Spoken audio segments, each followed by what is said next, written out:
Assalamualaikum warahmatullahi wabarakatuh. Guys, kaget nggak tuh? Korupsi timah 300 triliun belum selesai bikin hati jantung kita copot. Sekarang ditambah lagi dengan korupsi bensin Pertamax dan Pertamina 200 triliun yang dilakukan oleh direkturnya sendiri. Innalillahi. Belum lagi aku dengar di TikTok Pak Hasto itu cerita bahwa Pak Jokowi itu udah korupsi 1.000 triliun nih. Kalian pikir 300 triliun, 200 triliun, 1.000 triliun itu kayak 100 ribu, 200 ribu, 300 ribu? Kagak guys. Nih 1 triliun berarti itu 1.000 miliar. 1.000 miliar, 1 miliar itu sama dengan 1.000 juta. Jadi kalau kalian punya 100 juta, 200 juta, 300 juta, 400 juta, 900 juta, 10 ratus, itulah satu miliar. Jadi sebesar apa ini mega korupsi guys, mega korupsi. Jadi Indonesia ini benar-benar sarangnya orang-orang yang jahat-jahat ya, orang-orang yang tidak berhati, orang-orang yang super licik, dan mereka ini benar-benar menerapkan prinsip gotong royong korupsi. Halo semuanya, aku lagi mau ngebahas ini berapi-api aku, soalnya benar-benar ya Allah, lihat ya, anak-anak pemulung ini apakah punya masa depan di Indonesia? Nih anak-anak pemulung ini apakah punya masa depan di Indonesia? Kalau kalian sibuk aja menggerogoti negara ini punya salah apa? Bener kata Cak Nun, kalian tahu kan, filsuf dari Jogja, Cak Nun Ainun, MH Ainun Najib. Cak Nun pernah ngomong gini, negara ini punya salah apa sama kalian? Negara ini, bangsa ini punya salah apa sama kalian? Kok kalian tega banget sama bangsa ini? Coba bayangin. Jadi dia ceritakan bahwa ada tokoh Sengkuni ya, yang itu membuat perang antara satu golongan ini sama golongan ini. Itu karena Sengkuni segitu jahatnya karena dia punya dendam pribadi, karena 1.000 anggota keluarga dia itu dihabisin sama musuhnya dia ini. Nah, cuma dia satu-satunya yang dibiarkan hidup, namanya Sengkuni. Jadi ada tokoh Sengkuni. Makanya kalau orang yang suka memfitnah, kan main jahat, main bisik-bisik jahat, nah itu Sengkuni, gawenya Sengkuni namanya. Tokoh Sengkuni ini terkenal banget dan itu diceritakan oleh Cak Nun. Nah, alasan Sengkuni segitu jahatnya, jadi dua keluarga ini akhirnya berantem, saling berbunuhan ya, banyak korbannya. Itu gara-gara ulahnya si Sengkuni. Tapi dibahas sama Cak Nun, kenapa Sengkuni segitu jahat? Ternyata memang jahat banget, musuh-musuhnya Sengkuni yang dia hancurkan itu memang jahat. Artinya Sengkuni memang punya dendam pribadi, punya alasan dia kenapa dia begitu mau menghancurkan dua keluarga besar ini sampai perang Baratayuda apalah kayak gitu ya.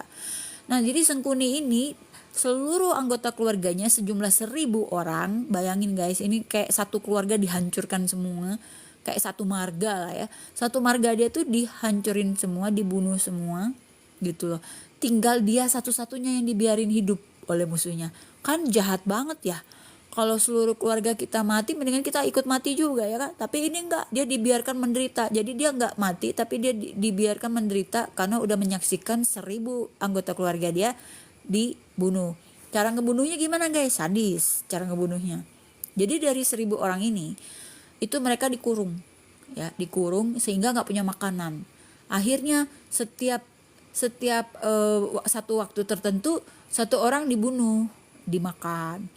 Terus besoknya habis makanannya, satu orang dibunuh lagi. Sampailah habis 1.000 orang itu, tinggal si Sengkuni ini satu-satunya. Jadi Sengkuni itu punya bara api yang dendam membara di hati dia untuk pengen suatu saat ngebales ke orang yang ngejahatin dia dan keluarganya. Nah, akhirnya dia itu berhasil dengan kecerdasan dia itu bisa jadi orang yang dipercaya gitu loh di keluarga ini. Nah, mulai manuver-manuver yang bikin si keluarga ini akhirnya jadi saling berbunuhan sama satu sama lain. Wah, puaslah dia di situ. Nah, Cak Nun ngomong gini, koruptor-koruptor di bangsa Indonesia ini Dia tanya gini, emang bangsa Indonesia tuh ada salah apa sama kalian? Kok kalian tega banget ngejahatin bangsa ini? Beda dengan kasus Sengkuni. Sengkuni mah memang jahat karena dia pernah dijahatin gitu. Nah kalau koruptor-koruptor ini, nih bagi kalian yang korupsi timah, korupsi bensin Pertamax ya, korupsi asuransi jiwa lah segala macem. Bangsa ini tuh salah apa sih sama kalian gitu loh, sampai kalian tuh tega banget ngabisin dana-dana yang harusnya bisa buat anak-anak pinter ya kan, anak-anak bisa sekolah, anak-anak bisa sejahtera, semua orang punya rumah yang layak, semua orang punya tabungan pensiun, semua punya kayak di Arab itu dikasih duit di rekening banknya oleh pemerintahnya gitu loh. Setiap kali ada yang melahirkan, mengandung itu dikasih dukungan dana kayak di Finlandia, di Swedia gitu ya. Kamu beranak di Jepang, kamu dapat pelayanan kesehatan gratis, operasi gratis, terus dikasih hadiah-hadiah, kado-kado, segala macam keperluan bayi itu dikasih. Bahkan di kalau nggak salah di Swedia, ibu bapaknya boleh cuti selama 2 tahun dan tetap menerima gaji full. Bayangin ketika mereka punya bayi. Mau nggak kayak gitu? Mau dong kita kan, mau dong jadi negara yang sejahtera seperti itu gitu. Tapi kita nggak bisa guys mendapatkan kesenangan seperti itu karena negara ini udah mau bangkrut. Mungkin sudah titik bangkrut, makanya pajak kita kan naik terus. Kalian pergi ke pasar sekarang bawa duit berapa aja, kayaknya belum beli apa-apa tapi duitnya udah habis. Ngerasa nggak kayak gitu? Kerasa nggak sama kalian kayak gitu? Kalau aku sih kerasa banget, bawa duit berapa aja ke pasar itu habis nggak jelas. Perasaan belum beli ini, udah 100 ribu, belum beli ini. Makanya kemarin itu di Bakso Skatisha yang tadinya kita beras masih bisa 10 ribu, tiba-tiba beras naik jadi 15 ribu, itu kita akhirnya naikin jadi 100 ribu. Bayangin guys, dari 50 ribu bisa beli beras 5 kilo, sekarang gak bisa lagi. Kita harus ngasih 100 ribu sekarang itu, karena buat beli beras aja udah 70 ribuan ya. Jadi gak mungkin kasih 50 ribu, gak cukup apa-apa. Akhirnya terpaksa lah gitu loh, kita naikin tuh pemberian donasi kita. Seperti itu guys. Jadi kalian bayangin sedihnya aku. Tema hari ini adalah tentang kail dan ikan. Kalian tahu ya, ada pemikiran seperti ini. Oh, jangan kasih ikan, lebih baik kasih kail. Setuju nggak? Dulu aku setuju, sekarang nggak setuju. Kenapa coba? Ada yang mau tahu? Kenapa aku nggak setuju bahwa lebih baik kalau ngasih orang itu kasih kailnya daripada kasih ikannya? Well, ketika aku sudah terjun ke lapangan di area bakso saku, peribahasa seperti itu tidak berlaku lagi. Kenapa guys? Bagaimana kamu menyuruh nenek-nenek yang udah mau buta, jalannya udah geloyong-geloyong, suruh cari duit sendiri? Nggak bisa guys. Jadi bedakan kasusnya ketika kita memberi kail dengan kita memberi ikan. Ada golongan yang harus dikasih kail ya, ada golongan yang memang harus dikasih ikan. Kenapa? Dikasih kail dia nggak makan, mati guys gitu loh. Kalau dikasih ikan dia mungkin bisa jadi males bekerja kan, maunya dikasih terus, bisa jadi ada segala macam, banyak kemungkinan gitu loh. Dalam bakso itu selalu banyak kemungkinan yang terjadi, dan itu harus ada adaptasi di lapangan. Contoh misalnya aku ngeliat, oh orang ini mah cocoknya dimodalin. Kenapa?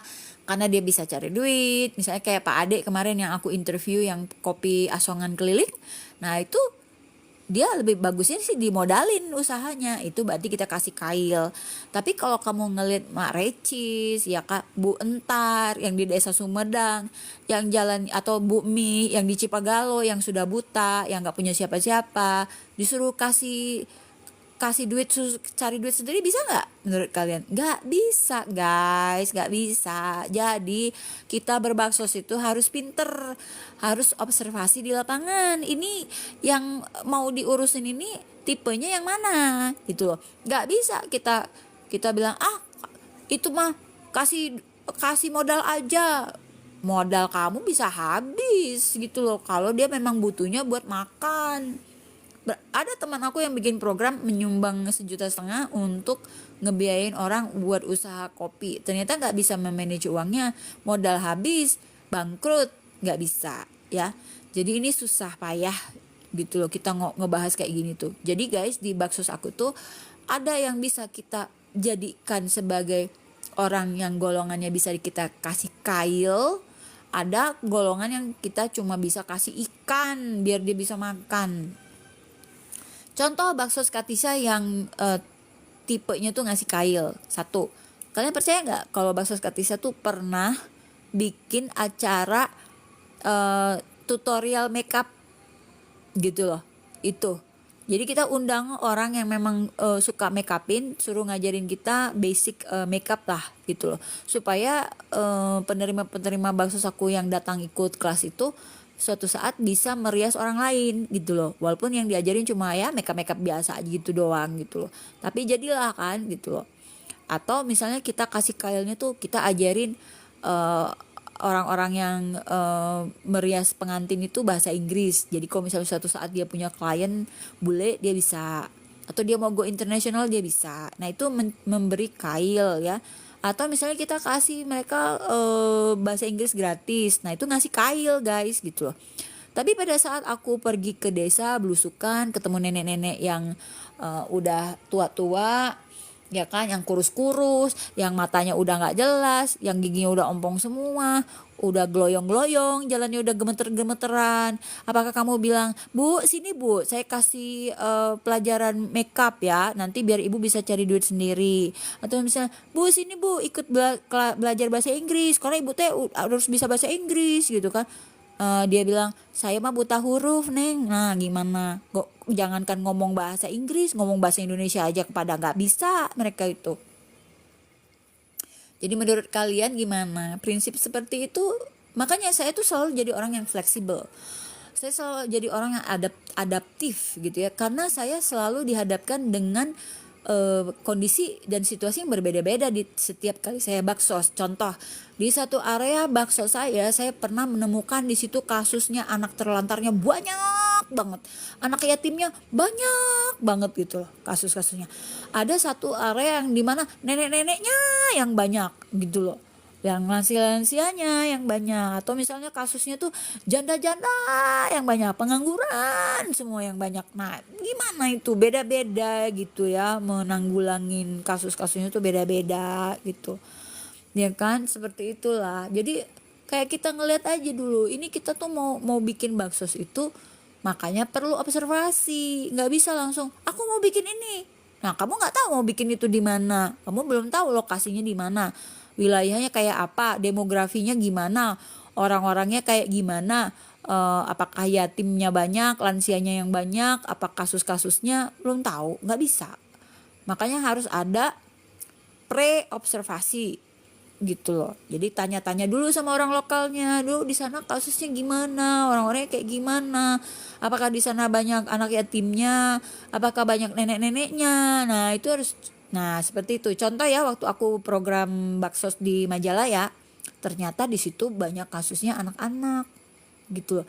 Jadi akhirnya kita datang ke sana itu kita bikin games, kita kasih anak-anak itu beras, kita kasih juga hadiah-hadiah alat tulis gitu loh, karena di situ kan banyak kan anak-anak masih sekolah, masih SD gitu, yatim piatu, anak nenek kayak gitu ya. Nah kalau di Sumedang nenek-nenek banyaknya gitu loh ya kan. Kalau di Rancalame itu banyak yang penyakitan gitu di situ tuh. Artinya ada yang kasusnya ginjal, jantung, lumpuh, TBC, apalagi buta, apalagi ya kasusnya banyak deh. Nah kayak gitu guys kasusnya, ada yang nggak bisa jalan gitu, dia harus bayangin ya, ada satu penerima aku itu dia tuh nggak bisa jalan, dia harus pakai tongkat. Tahu nggak apa coba pekerjaannya, ini miris banget kalau aku ceritain. Dia itu bawa dirinya sendiri ya udah susah ya buat jalan, dia jualan air galon guys, masya Allah banget ya, air bersih yang di galon-galon itu. Nah kebayang nggak, jadi dia tuh sering terguling-guling sama gerobaknya, dia jatuh, gerobaknya jatuh, ditolongin sama orang-orang gitu loh. Atau misalnya kayak kasusnya Ibu Mi yang di Cipagalo. Bayangin ya, ibu ini udah umur mungkin udah mau masuk ke arah area 70 ke 80 ya. Kasihan banget, kurus banget. Dia dua-duanya buta matanya ya, tunanetra ini kasusnya. Bu Mi ini sebatang kara. Nah, itulah yang disebut dengan kategori fakir miskin tuh, itu Bu Mi tuh. Belum pernah saya nemuin kasus separah Bu Mi, belum pernah. Kalau yang lain ya, misalnya dia disabilitas tapi dia masih ada rumah, masih ada saudaranya, masih ada keluarganya lah yang ngurusin dia. Kalau Bumi nggak ada guys, dia nggak punya apa-apa sama sekali. Kalian bayangin hidup orang kayak gitu. Bumi tuh udah kayak gitu, udah nggak punya apa-apa, buta pula dua-dua matanya ya. Jadi guys, tahu nggak kalian apa yang dilakukan? Dia nggak ada keluarga, dia nggak punya rumah, dia cuma punya badannya sebatang itulah ya. Dia makan aja itu dikasih sama tetangganya. Jadi ada tetangganya yang kasihan sama dia. Ya Allah, itu orang penghuni surga, aku bersaksi ya Allah, itu tetangganya itu. Sampai aku kasihan, tetangganya ini bukan orang kaya pula ya. Orang biasa aja gitu loh guys, gitu loh. Dan artinya dia harus memberi makan kan ke bumi ini ya. Itu jadi sedekah dia. Masya Allah, aku iri banget sama orang-orang seperti itu. Dan sanggup dia melihara Bu Mi di rumahnya. Jadi Bu Mi itu dibawalah ke rumah dia, kayak dijadikan nenek buat dia. Nah, itu tidak ada TV yang meliput itu, tidak ada radio yang membahas ini, tidak ada, itu tersembunyi. Cuma kita yang Basos Katisha yang tahu bahwa ada orang sebaik itu. Jadi Bumi itu buta, makan pun mesti disuapin guys. Ya Allah, kalau kalian ngelihat video aku yang di YouTube aku tuh ada tuh, aku share videonya Bumi itu. Matanya buta, nggak punya apa-apa. Sebenarnya dia bukan nggak punya saudara guys, dia tuh punya saudara. Tapi ya as you know, siapa sih saudara yang jadi saudara ketika kita dalam kondisi seperti itu? Saudara itu banyak kalau kita tuh kaya, banyak duit, sukses, terkenal. Nah itu banyak saudara kita. Nggak jadi saudara juga orang ngaku-ngaku saudara kan ke kita kan. Tapi kalau kita susah, lah nggak ada yang ngaku saudara, malah ketakutan kalau kita ketemu sama dia, dikiranya mau minjem duit atau meminta duit gitu kan. Nah makanya jadi nggak usah gimana-gimana lah sama saudara, tuh biasa-biasa aja, B aja lah, B gitu loh. Kalau saudara banyak ngabisin duit kita pikir dulu nanti masa tua kita ada nggak tabungan kita gitu loh. Ada nggak anak-anak kita nih nanti tabungannya buat mereka kuliah, daripada kamu ngabisin duit kamu hanya buat bantu-bantu saudara yang pada ujungnya saudara-saudara itu nggak ada yang bantuin kamu nantinya gitu loh. Ya, itu fakta ya, fakta. Kita kalau ngomong apa adanya aja deh gitu loh. Bantuin saudara boleh, tapi harus urus keluarga sendiri dulu, urus dulu anak-anakmu, baru kamu bantuin orang lain. Kan seperti itu. Dalam Islam itu uruslah dulu keluarga kamu dari api neraka ya. Artinya urus dulu keluarga kita gitu, baru kita ngurusin orang lain gitu. Dan setiap orang tua itu punya tanggung jawabnya atas keluarganya sendiri gitu loh. Jadi jangan sampai kita jadi sandwich generation gitu ya. Udah harus ngurusin ke atas, ngurusin ke bawah juga, capek deh gitu loh. Padahal anak-anak kita juga kan perlu diayomin, perlu dibiayain, perlu disiapkan dana tabungan untuk kuliah, segala macam, kawin, segala macam, banyak kan gitu loh. Sedangkan kalau kita susah, keluarga juga nggak ada yang nolongin gitu loh guys. Nah jadi balik lagi, Baksos Katisha itu adalah baksos yang berdasarkan pengalaman dan observasi, nggak bisa asal-asal kita datang. Makanya kenapa kita tuh selalu satu area itu biasanya nggak cuma didatangin sekali, pasti didatengin berapa kali. Karena pertama itu pasti kita observasi dulu. Oh, kita dapat feelingnya dulu nih, mesti diapain nih nantinya gitu loh. Nah, udah tahu nih situasinya. Oh, ternyata pemetaannya begini nih. Nah, udah besoknya datang lagi. Nah, itu udah lebih bener lah, lebih pas misalnya kayak gitu. Jangan salah ya, misalnya gini. Kalian bawa baju bekas ya, sumbangin ke panti asuhan. Kalian tahu apa yang terjadi?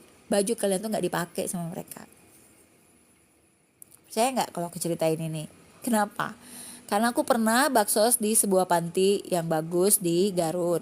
Aku bawalah baju dengan PD-nya, aku bawa baju karena ini adalah sumbangan teman aku di Jakarta yang orang kaya, ceritanya tuh. Bukan nyombongin temen kaya, ada emang kaya dia tuh ya, bukan aku sombong ya. Temanku ini nyumbang baju-baju yang branded alias merek mahal. Contoh mereknya aku masih ingat, Giordani, L yang tulisnya L. Nah, entah merek apa lagi yang dia kasih sumbangin waktu itu, bekas baju anak-anaknya, dan dia bilang sayang nih bajunya masih bagus-bagus. Sayang gue nggak punya anak, kalau punya anak tak kasih dulu anakku gitu ya. Tapi Allah memilih aku sebagai orang yang ngurusin baksos karena memang orang yang tepat, karena nggak bisa ngambil-ngambil aku tuh, karena aku nggak punya siapa-siapa, mau ku kasihin ke siapa gitu kan. Bawalah ke Garut dengan pedenya bahwa ini baju bagus banget, kaosnya enak banget kan, kalau kaos mahal itu kan enak dingin. Sampai sana guys, anaknya tuh kayak nggak pengen ngambil gitu, kayak hare-hare kalau bahasa Sundanya tuh kayak hoream gitu, males-malesan gitu.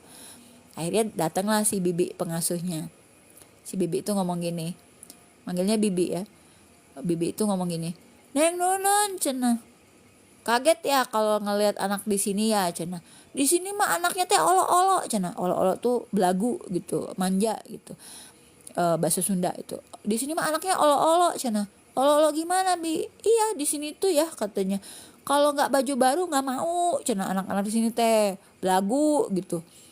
Oh iya maunya yang baru. Kalau baju bekas mah nggak mau. Tapi aku ngomong gini, tapi Bi ini teh barang bagus, aku ini barang-barang mahal, satu kaos bisa 350.000 ya, yang punya temanku itu, aku tahu banget. Percuma dia bilang gitu, mau mahal mau enggak, dia bilang pokoknya kalau bukan baru nggak mau anak-anak sini nih, kalau nggak percaya sini. Dia dibawalah guys aku ke sebuah ruangan, yaitu ternyata itu tuh suatu kamar, isinya itu dari lantai sampai langit-langit baju bekas sumbangan orang-orang bertumpukan di situ, segudang raya guys, satu kamar guys, bayangin guys, coba bisa satu truk itu ya baju-bajunya tuh, sampai aku melongo. Iya, nah ini sumbangan semua orang yang datang ke panti kami, dia bilang, dan ini nggak ada yang mau make. Sampai saya bingung mau diapain, dia bilang kayak gitu. Terus aku bilang ini, oh tenang Bi, kalau kayak gitu serahkan pada Baksos Katisha. Kita punya area yang membutuhkan sangat banyak baju bekas seperti ini, pasti habis semua sama aku. Akhirnya apa coba guys, bawa lah semobil aku tuh. Mobil aku tuh mobil kecil guys, mobil umang-umang, namanya juga ya aku mah bersyukur bisa punya mobil juga. Itu mobil aku si Cindo itu mobil Karimun ya, mobil Karimun dipenuhin guys, dari lantai sampai atap, bawa baju-baju itu sebanyak-banyaknya. Aku bawalah ke area baksos aku di Garut juga, di desa Lewigoong, ke tempat Erna. Di situ kita bikin acara akhirnya di situ tuh. Cuma disimpan dulu di situ. Nanti minggu depannya aku datang lagi ke situ. Bayangin gak, aku minggu ini ke panti, minggu depannya aku baksos lagi. Aku bisa seminggu sekali baksos, kayak orang kerjaan banget ya dulu tuh waktu masih sehat. Kalau sekarang jangan tanya ya. Aku benar-benar harus menghemat energi aku untuk hal-hal yang penting saja. Datanglah ke situ, bikinlah baksos kurang lebih sekitar 80 anak kampung di Lewigoong. Kita bikin di aulanya madrasahnya temanku di situ. Kita bikin acara karakter building. Jadi kita kasih games dan anak-anak seneng di situ. Sebelumnya kita bilang gini, aku taruh semua baju-baju yang aku ambil dari panti yang di Garut itu, ditaruh lagi di desa Lewigoong di Garut. Itu sampai segunung guys, sampai benar-benar numpluk gitu ya, sampai ada kali tingginya itu semeteran, saking banyaknya.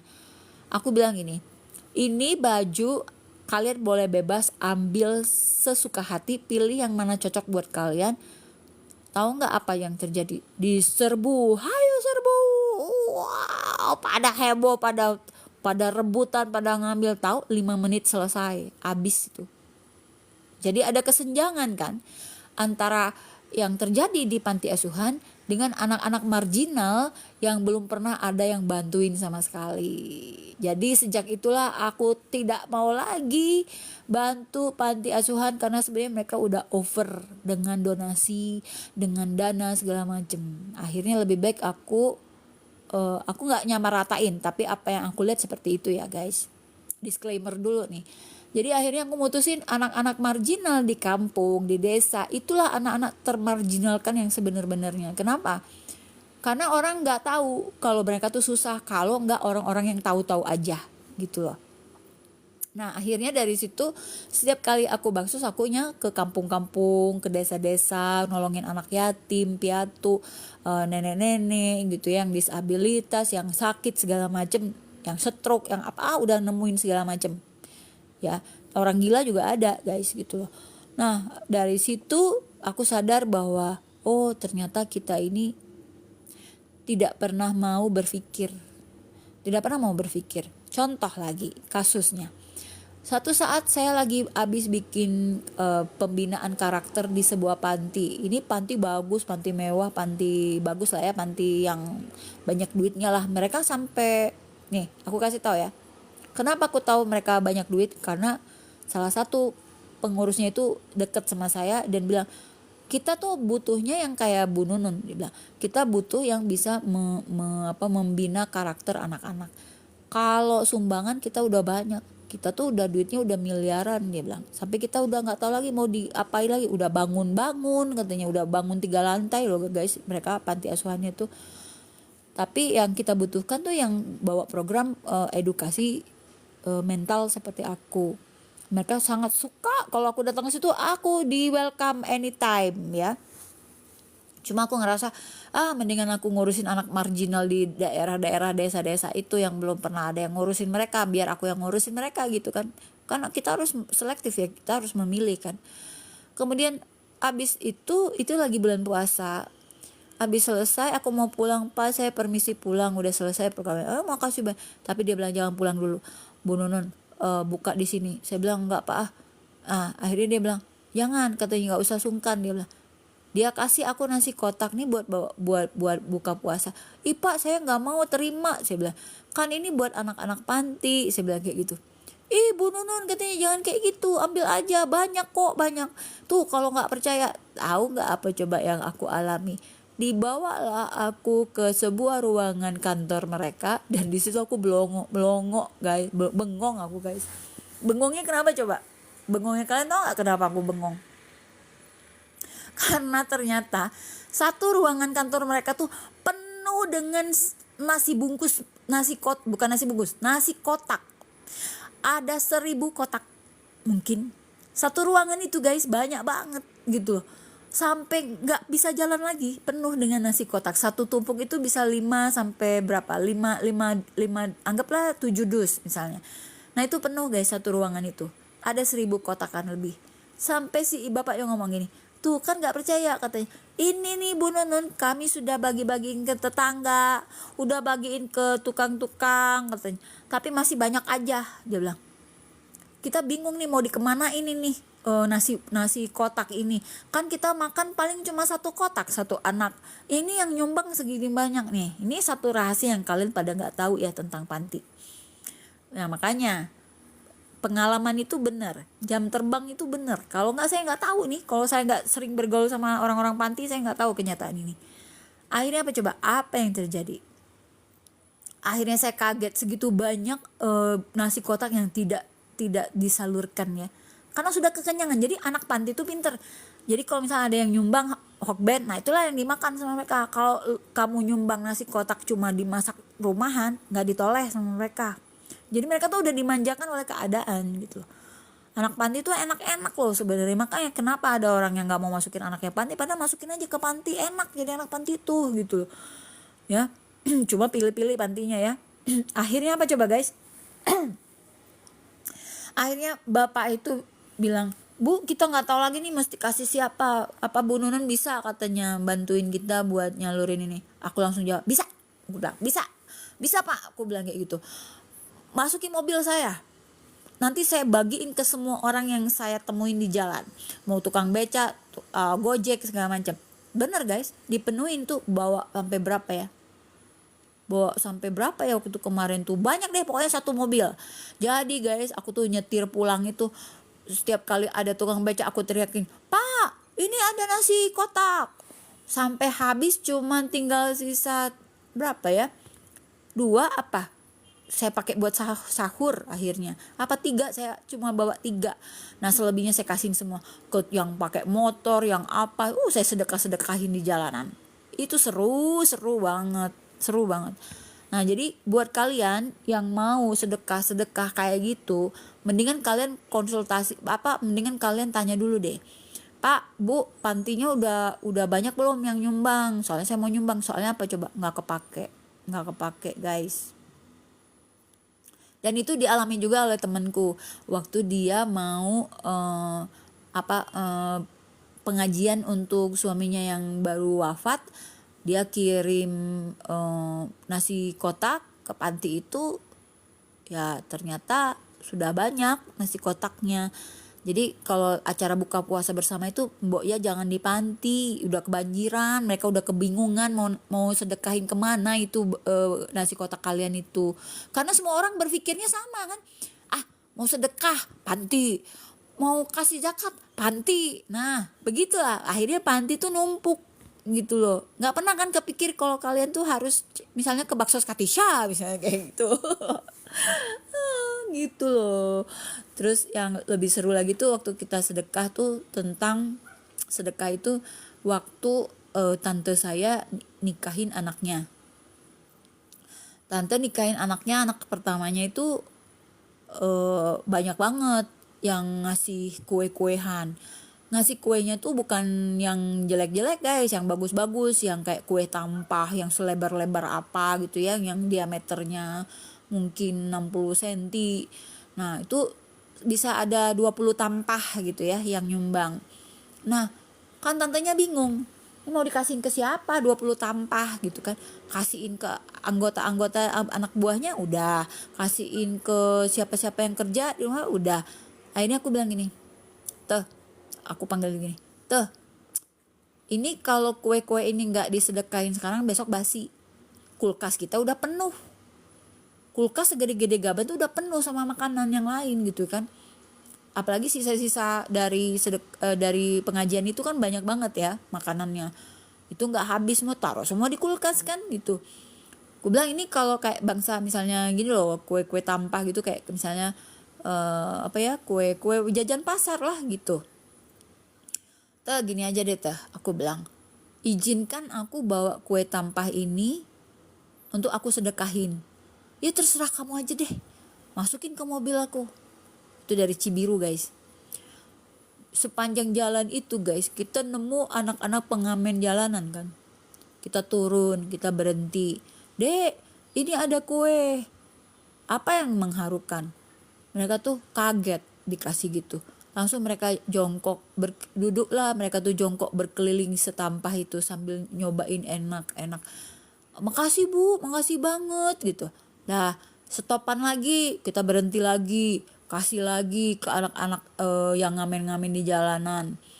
Sampai habis lah itu berapa tampah itu selesai. Nah waktu saya berbagi itu, saya bawa Happy, ponakan saya. Happy ini anak manja ya, biasalah anak manja, satu-satunya perempuan, keluarganya juga keluarga berada, papanya juga pejabat di kepolisian ya. Om itu terakhir itu jabatannya itu wakil Kapolda. Nah akhirnya Happy cerita, nah dia manggil aku Tante Nonon. Tuh aku terharu banget katanya. Untung Tante Nonon ngajakin aku yang kayak gini. Jadi dia matanya terbuka bahwa masih banyak banget anak seusia dia yang sama sepantara dengan dia, yang nasibnya nggak sama kayak dia kan. Tuh anak kan harus digebuk juga kan mentalnya kan. Ya jadi kamu harus bersyukur ya Pi, gue bilang kayak gitu. Dia terus dia nangis. Terus dia nangis, aku tuh nggak sangka loh tante ada orang yang kayak gitu. Banyak, gue bilang, yang susah tuh di luar sana tuh. Kamu tuh termasuk anak yang privilege gitu ya. Apa aja yang kamu mau bisa kamu beli, kamu bisa beli barang mahal-mahal gitu ya, segala macam, mudah lah hidup kamu tuh, aku bilang. Tapi kamu lihat kan anak-anak malam-malam aja mereka masih cari duit di jalan, aku bilang. Iya terharunya coba kata Happy, waktu kita kasih mereka tuh sampai bersyukurnya kayak gitu, dia bilang nangis, dia berleleran air mata. Nah itu kena mentalnya saat itu dia gitu, dia baru tahu gitu loh. Dan sekarang kita tuh bangga banget sama kemajuannya Happy. Happy sekarang menjadi tumbuh menjadi seorang perempuan yang sudah dewasa, yang sangat pintar, yang sangat dewasa, yang udah bisa bawa diri gitu loh, berubah banget gitu loh dari situ. Pokoknya nggak sangka deh dia tuh anak yang manja banget awalnya, ternyata dia bisa berubah gitu loh. Dan salah satu yang paling, kata dia, yang paling banyak berpengaruh sama diri dia tuh aku, kata dia. Termasuk sampai aku kagetnya gini, sampai Happy itu ngikutin habit aku. Kan aku tuh kan nggak suka makan daging ya guys, aku tuh nggak bisa makan daging. Dia tuh ngikutin sampai dia tuh terpengaruh banget sama aku. Makanya mamahnya dia selalu bilang Happy tuh anak aku, tuh anak kamu tuh. segala macam. Dia tante tuh bilang itu anak kamu kayak gitu. Ya udahlah, akhirnya happy, bisa kita tanda kutip selamatkan lah ya dari jadi anak yang nyebelin gitu, nggak bisa kita selamatkan anak itu. Nah dari seperti itu, jadi memberi juga ya guys, itu ada seninya. Kalau kamu kasih orang barang yang dia nggak pakai atau yang dia nggak butuhkan, kan nggak dihargai. Misalnya gini, eh, ada satu orang ngasih aku hadiah lucu banget. Bentuknya tuh warnanya pink ya. Jadi kayak ada pasir, ada bolongannya. Jadi kalau kita balik pasirnya pindah, kalau kita balik lagi pasirnya pindah. Buat orang yang fancy mungkin suka ya dikasih barang-barang kayak gitu. Tapi kalau bagi aku itu white elephant ya. Ada istilahnya dalam bahasa Inggris itu white elephant, jadi gajah putih. Gajah putih itu apa coba? Kado yang gak berguna. Menurut aku, ini kado ini buat apa ya buat aku? Misalnya kayak gitu loh. Jadi gak appreciate akhirnya gitu loh. Tapi disimpan tuh selama bertahun-tahun kan. Sampai akhirnya aku udah gak tahan lagi simpen itu, akhirnya aku kasihin ke orang yang lebih menghargainya. Seperti itulah. Kayak gitu. Jadi kalau ngasih juga kamu pelajarin dulu orangnya apa. Contoh nih, Siska murid aku juga on the other hand, dia benar-benar observatif ketika dia mau memberi aku sebuah kado. Dia tahu bahwa aku orang yang go green ya. Jadi dia kasih apa coba? Dia kasih sedotan dari gelas, dari beling. Dia kasih aku sedotan dari beling, terus dia kasih aku tempat untuk naruh kartu, karena aku harus pakai kartu, ada akses segala macam. Nah itu dia belikan itu, dan sampai sekarang masih ku pakai itu Siska. Nah itu aku bilang Siska bisa ngasih aku ini karena dia tahu banget. Salah satu yang dikasih adalah dia kasih aku lilin aromatik yang wanginya vanilla, lavender gitu. Kenapa? Dia tahu aku suka yang wangi-wangi gitu loh. Nah menurut aku kita kalau ngasih kado itu harus thoughtful, harus penuh dengan pemikiran. Apa yang dibutuhkan oleh orang itu, apa yang disukai sama orang itu gitu loh. Nah seperti itu guys. Jadi di Baksos juga aku aplikasikan itu. Jadi ketika misalnya aku membuat paket lebaran atau paket ya lebaran sih, kalau kita bagi-bagi kayak gitu tuh biasanya paket-paket lebaran ya guys. Nah paket sembako gitu ya, paket sembako itu aku pikirin bener apa aja isinya di dalamnya, dan aku dapat pujian itu. Salah satu yang aku isi adalah garam. Nah nggak pernah ada kan kalian nerima paket sembako yang isinya ada garam ya? Nggak pernah kan? Nah aku tuh kasih garam guys. Satu orang kok kasih waktu itu, kita sampai beli berapa ya, berapa kilo garam ya, aku lupa tuh. Aku pesen sama Mas Dono waktu itu garamnya, terus kita timbangin, kita bungkus-bungkus gitu ya. Kalau nggak salah kita kasih setengah kilo satu orang itu, dan kita bisa kasih sampai berapa ratus orang itu paketnya. Sampai kalian lihat sendirilah video aku sebanyak apa aku mempersiapkan beras, paket-paket sembako. Udah dapat beras, dapat paket sembako lagi. Sembakonya kita tuh unik, jadi bukan isinya sembako, jadi keperluan rumah tangga. Jadi misalnya gini, kalian tahu ya kalau orang-orang miskin tuh kadang-kadang nggak higienis kan. Mereka kadang ya aku berdasarkan pengamatan aku ya, entah sabun entah enggak gitu loh. Jadi dari situ aku kasih dia sabun cair Sunlight. Nah aku beliin sabun cair karena biar kalau cuci piring pakai sabun, kalau cuci tangan pakai sabun, sabun mandi dikasih, odol dikasih gitu ya, sikat gigi pun dikasih. Terus kita kasih misalnya terigu, mentega, minyak goreng itu supaya nanti bisa bikin gorengan, bisa bikin kue nanti pada saat lebaran, bisa bikin cookies lah kayak gitu. Dan aku kasih garam. Kenapa garam? Karena bayangin guys, garam itu adalah sebuah kebutuhan pokok. Kamu nggak ada garam di dapur itu bingung mau masak apapun, jadi nggak enak kan kalau nggak ada garam. Aku pernah satu saat garam aku habis dan aku mau masak, aku ngerasain betapa pentingnya si garam ini. Makanya ada cerita bagaimana raja itu menghukum anaknya gara-gara dia tanya, bagaimana kamu mencintai aku? Raja itu bertanya ke anaknya. Oh anaknya yang satu bilang, oh aku tuh mencintai kamu, bombastis lah pokoknya. Yang kedua, oh ayah aku mencintai kamu tuh lebih dari nyawa aku sendiri. Nah anak yang ketiga ngejawab ini, ayah aku mencintaimu seperti garam. Marah rajanya, langsung diusir lah si anak ini. Ini cerita lagi ya, aku suka mendongeng. Jadi anak ini diusir guys dari kerajaan. Si anak yang ngomong mencintai ayahnya seperti garam. Wow, yang lain kan, seperti aku mencintai diriku, mencintai jantungku lah, bombastis kayak gitu. Bullshit lah yang kayak gitu. Akhirnya si anak ini diusir dari kerajaan dan dia hidup sendirian, berusaha survive di luaran sana. Suatu saat raja ini kalau nggak salah nyasar. Raja ini nyasar guys, dia tidak bisa menemukan jalan pulangnya dan dia harus menginap di sebuah rumah. Nah, karena dia tamu di rumah itu, si raja ini dikasih makanan sama si tuan rumah. Wah, karena si raja ini lapar kan, capek, abis nyasar, abis apa, dia makan tuh supnya. Kok hambar, gak ada garam gitu kan. Kok supnya setiap kali apa yang dia makan nggak ada rasa, setiap kali yang dia makan nggak ada rasa gitu kan. Ternyata apa coba? Bertanyalah si raja ini ke yang punya rumah itu, kenapa semua masakan kamu nggak ada rasanya, emang kamu nggak punya garam? Nah, akhirnya tahu nggak apa yang terjadi? Si orang yang masak itu, yang nggak pakai garam itu, ternyata anak gadis dia yang dibuang, anak bungsunya dia yang dibuang oleh raja ini. Nah, akhirnya si anak itu bilang, ya kenapa saya jawab waktu itu saya mencintai paduka raja seperti garam, dia bilang. Nah kan kalau makanan gak dikasih garam kan gak enak katanya. Nah akhirnya rajanya sadar bahwa jawaban putrinya itu sebenarnya itulah yang tulus gitu loh. Akhirnya mereka baikan. Nah manis kan, mereka baikan, cuman gara-gara garam sih bapaknya mengusir anaknya. Padahal kalau kamu masak nggak ada garam gimana? Akhirnya Baksos Katisha itu memberi garam ya di paket sembakonya Baksos Katisha. Ada juga yang unik kami kasih, yaitu ikan.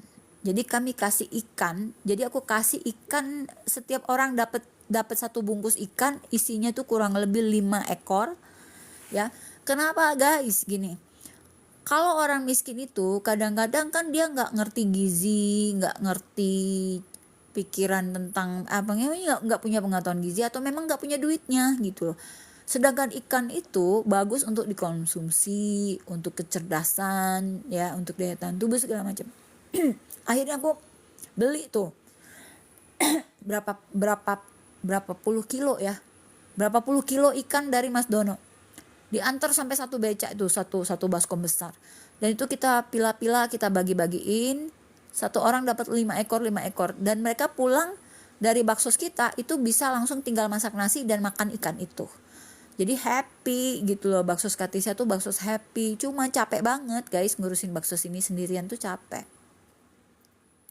Tapi kalau udah capek kayak gitu aku sering nangis ya. Kalau aku udah kecapean, badanku udah sakit, semua badanku, kakiku sudah bengkak-bengkak gitu, aku sering nangis. Aku bilang gini, ya Allah, aku ini udah capek banget loh ngebantu makhluk-makhlukmu yang kesusahan, yang orang-orang susah, aku bantuin makhluk-makhlukmu ya Allah.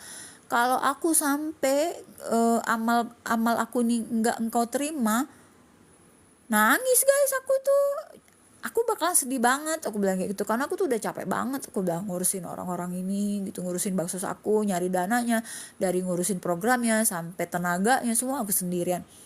Jadi aku bilang kayak gitu. Jadi kalau sampai aku udah capek kayak gini, Allah nggak terima sebagai amal pahalaku, aku bakalan sedih banget. Tuh sambil nangis tuh kalau udah kecapean tuh ya, pulang bakso tuh capek banget guys, capek banget asli.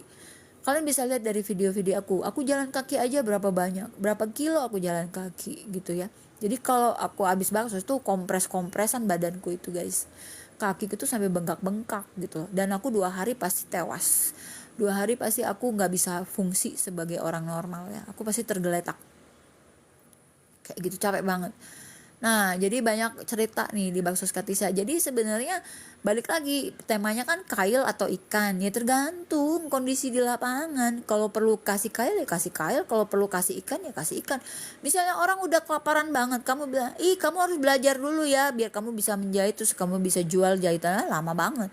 Mending kasih aja dia nasi bungkus, beliin aja dia nasi bungkus, bener nggak? Nah kayak gitulah, baksos itu harus pakai logika gitu, bukan pakai teori-teori, pakai logika, observasi di lapangan dan pengalaman jam terbang.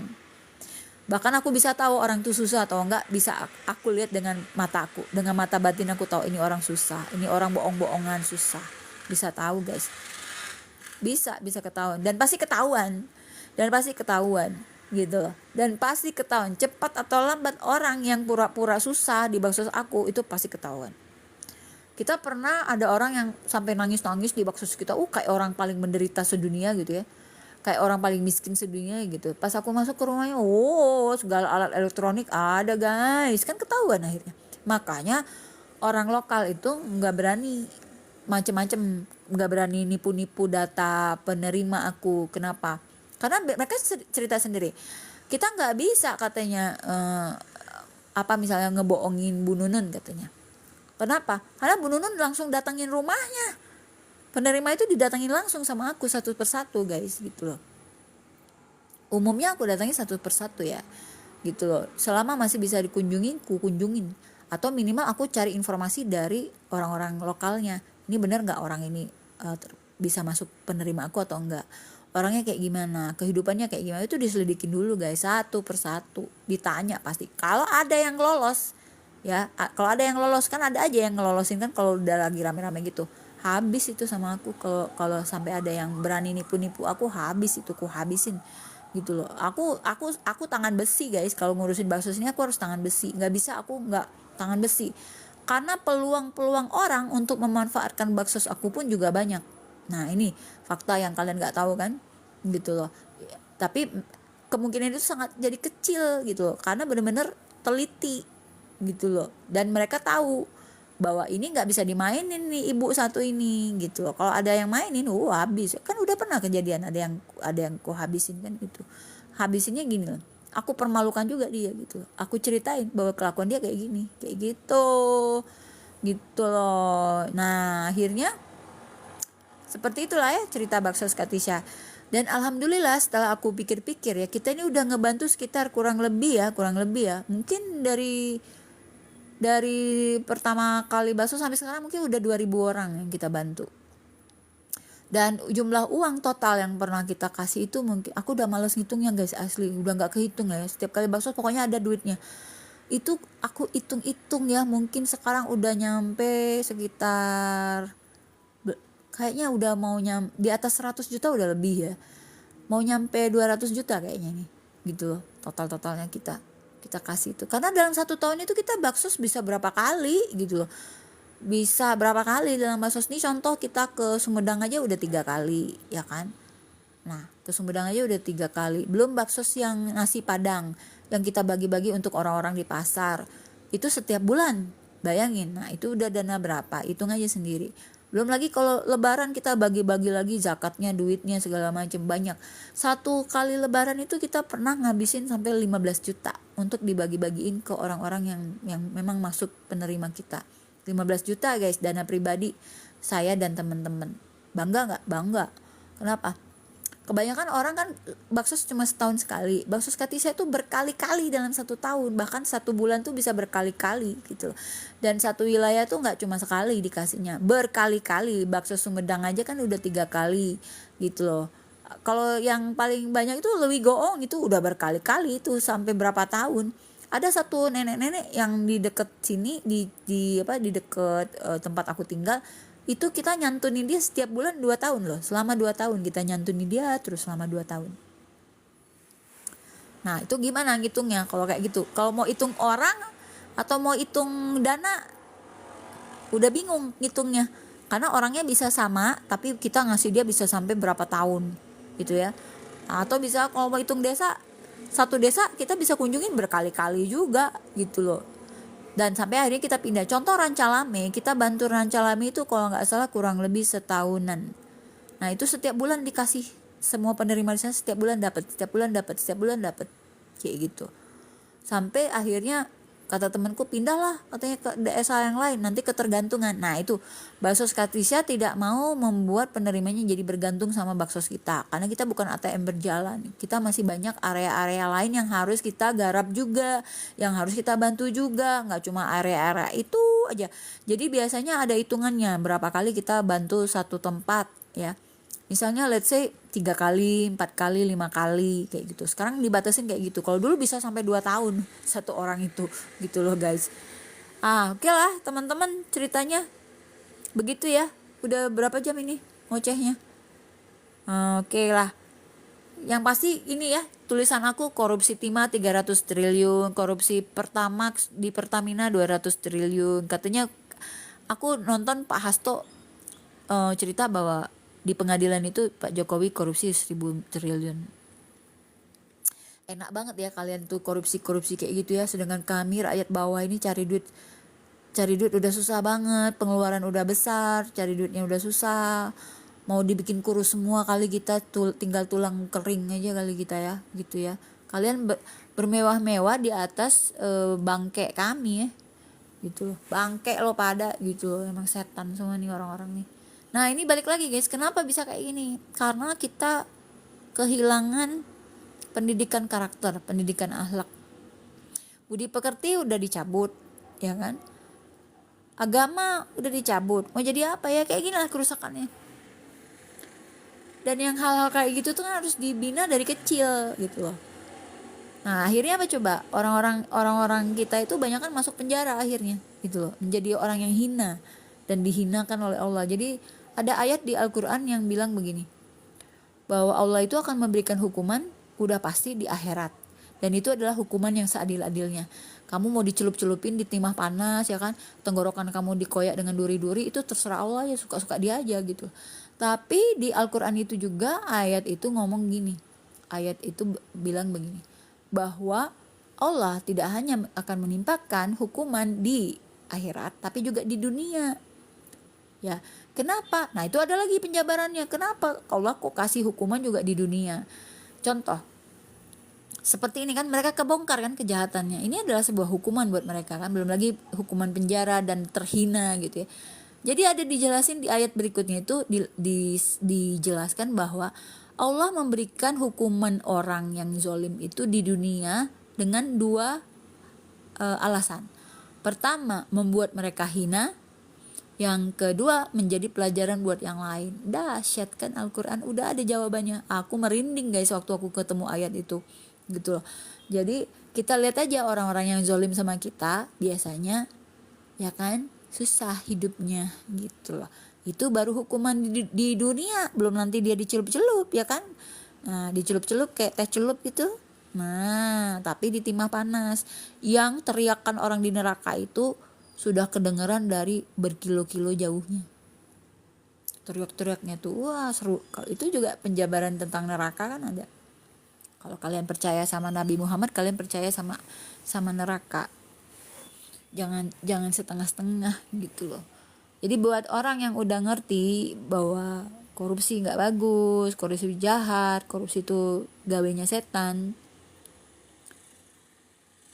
Sekarang gini lah, kamu makan paling banyak kan berapa kali sih sehari? Kamu nggak mungkin kan makan 1 truk sehari. Terus kamu ngapain korupsi orang, kamu cuma bisa makan 3 kali sehari, abis itu udah begah ya, taruhlah kamu rakus banget 5 kali deh sehari gitu, atau sejam sekali kamu makan, paling cuma 12 kali kamu makan, habis itu 12 jam lagi kamu molor tidur. Jadi buat apa kamu numpuk-numpuk harta seperti itu? Toh kamu numpuk harta tapi dari hasil korupsi, emang mulia? Enggak mulia. Dan kita juga ya jangan menormalisasikan memuja-muja orang yang kaya taunya dari korupsi. Jangan, pujalah orang yang baik, pujalah orang yang jujur. Jangan puja orang-orang kaya, cuma keblinger kalian lihat orang kaya langsung kayak turun gitu standar hukumannya karena dia kaya gitu. Enggak, tapi kalau orang miskin jahat kamu kayak gimana, tapi kalau orang kaya jahat kamu gimana, enggak boleh kayak gitu guys. Oke guys, gitu aja dulu ocehan aku hari ini. Terima kasih sudah mendengarkan semua teman-teman baikku di Baksos Katisha. Insya Allah abis lebaran kita aktif lagi ya Baksos. Ada satu kejutan yang akan aku buat nanti. Tapi abis lebaran insya Allah aku umur panjang, doain ya aku berumur panjang. Tapi tadi ada ketemu hadis yang bilang begini, bahwa kalau kita berbuat baik itu menambah umur panjang. Ternyata kata Nabi Muhammad Rasulullah itu. Ya mudah-mudahan lah bisa berumur panjang, tapi dalam kebaikan. Dalam kebaikan tuh dalam arti bisa berbuat baik terus, umur panjang. Tapi kalau nggak ngapa-ngapain kan nyusahin mah ngapain ya kan. Mendingan umur panjang, minta sama Allah, ya Allah berilah aku umur panjang, aku pengen bantu orang sepanjang-panjangnya, sebisa-bisanya, dalam kebaikan hidup aku, dalam kebahagiaan hidup aku, gitu doanya. Oke guys, gitu aja dulu. Terima kasih semuanya. Assalamualaikum warahmatullahi wabarakatuh. Tetap berbuat baik, tetaplah jadi baik karena nggak ada ruginya.